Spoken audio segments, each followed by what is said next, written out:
आज हमारा देश एक संकट से गुजर रहा है। लोकतंत्र पर, संविधान पर हमला हो रहा है।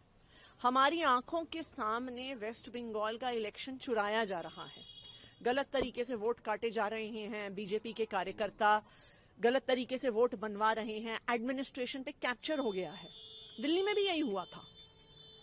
आज लोकतंत्र पे हमला हो रहा है। पूरा विपक्ष उसके खिलाफ आवाज उठा रहा है। टीएमसी एक इंपीचमेंट मोशन लेके आती है, लेकिन राघव चड्ढा जी उस पर साइन करने से मना कर देते हैं। विपक्ष लोकतंत्र पे हो रहे हमले के मुद्दे पे वॉकआउट करती है संसद से, राघव जी वॉकआउट करने से मना कर देते हैं। गुजरात में आम आदमी पार्टी के कार्यकर्ताओं पे झूठे केस करके बीजेपी की पुलिस उनको जेल में डाल रही है, राघव जी उस पर आवाज उठाने से मना कर देते हैं। आज मोदी जी ट्रंप के सामने झुक गए। उस वजह से एलपीजी का संकट एक एक आम आदमी की जिंदगी को प्रभावित कर रहा है। लेकिन जब पार्टी राघव जी को उस पर बोलने को कहती है तो वो मुंह में दही जमा के बैठ जाते हैं। तो ये क्या दिखा रहा है?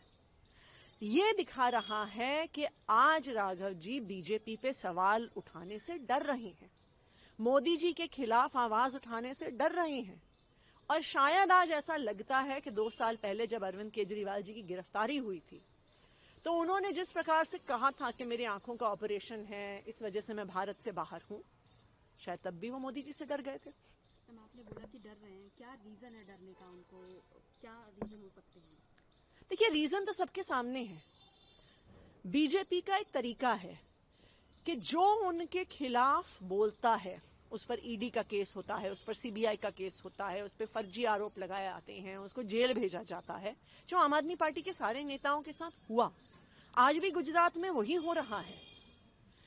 मुझे ऐसा लगता है कि शायद जिस तरह से विपक्ष के इतने नेता डर गए और कूद के बीजेपी में चले गए, शायद अगला नंबर हो सकता है राघव जी का। आप ये कह रहे हैं कि राघव चड्ढा बीजेपी ज्वाइन कर सकते हैं? अब देखिए, ये तो समय ही बताएगा, लेकिन ये तो बिल्कुल साफ है कि आज बीजेपी और उनके लोकतंत्र पर किए जा रहे हमले के खिलाफ राघव जी बोलने को तैयार नहीं है।